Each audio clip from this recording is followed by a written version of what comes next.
Bienvenue à tous, chers abonnés de Cameroun Info 237, la chaîne qui fouille là où c'est chaud, là où ça brûle, et là où certains aimeraient bien qu'on garde le silence.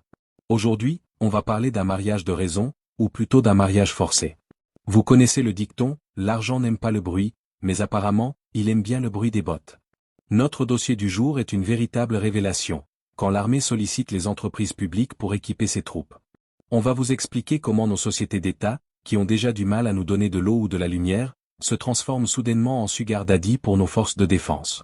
Est-ce de la solidarité nationale ou un braquage en gants blancs? On décortique tout ça avec un zeste d'ironie, parce qu'au 237, si tu ne ris pas de tes problèmes, ce sont tes problèmes qui vont se moquer de toi. Mais attention! Avant de sauter dans le njoka de l'information, faites un geste patriotique, donnez-nous un gros pouce bleu. Ça ne coûte pas un franc CFA, mais ça nous aide à rester debout face aux géants. Et surtout, abonnez-vous et activez la cloche pour rester scotché aux mises à jour de l'île. Si vous êtes installé, que votre connexion ne dérange pas et que vous avez votre dose de courage, on peut commencer. Yaoundé, le 25 janvier 2026. L'introduction, une économie de guerre qui ne dit pas son nom.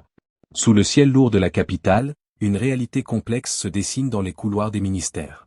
Alors que le Cameroun fait face à des défis sécuritaires persistants, de la lutte contre les restes de Boko Haram dans l'extrême nord à la crise sécuritaire dans les régions du nord-ouest et du sud-ouest, l'État déploie une stratégie de financement inédite.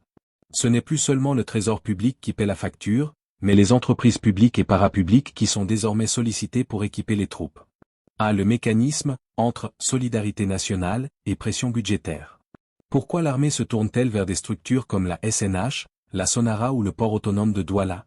La réponse tient en un mot, l'immédiateté. Le constat, les procédures budgétaires classiques sont parfois trop lentes pour l'urgence du terrain. En sollicitant les entreprises publiques, l'armée obtient des fonds ou du matériel, véhicules, carburant, logistique, via des mécanismes de mécénat forcé ou de conventions spéciales. L'exemple concret, imaginez une entreprise publique de télécommunications qui, au lieu de réinvestir ses bénéfices dans l'extension du réseau 4G pour les villages reculés, se voit demander de financer l'achat d'un parc de drones de surveillance ou de camions de transport de troupes. 2. L'impact sur la vie quotidienne, le prix de la sécurité. Cette sollicitation n'est pas sans conséquence pour le citoyen camerounais moyen. Expliquons pourquoi. Dégradation des services publics. Chaque franc CFA qu'une société d'eau ou d'électricité injecte dans l'équipement militaire est un franc qui ne sert pas à réparer les transformateurs ou à étendre les canalisations. C'est ce qui explique parfois pourquoi, malgré les budgets annoncés, les coupures persistent à Douala ou Yaoundé. Le coût de la vie. Si une entreprise publique doit supporter des charges militaires, elle a moins de marge de manœuvre pour stabiliser les prix de ses services. Au final, c'est le consommateur qui, indirectement, finance le gilet pare-balles du soldat à travers sa facture ou ses taxes. 3. Les risques de cette stratégie. Si cette méthode permet une réactivité certaine sur le front, elle soulève des questions de gouvernance majeures.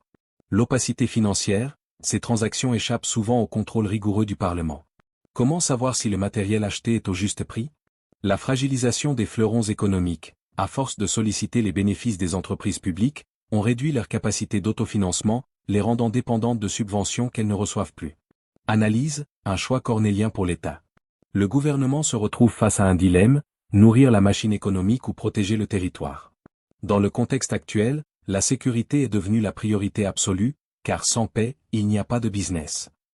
Cependant, ce système de vases communicants entre les entreprises et l'armée montre les limites d'un budget national sous haute tension. Note du reporter, sur le terrain, le soldat voit arriver des équipements neufs, mais dans les bureaux de Douala, le comptable de l'entreprise publique voit ses chiffres passer au rouge. C'est la double face d'une nation qui se bat pour sa stabilité.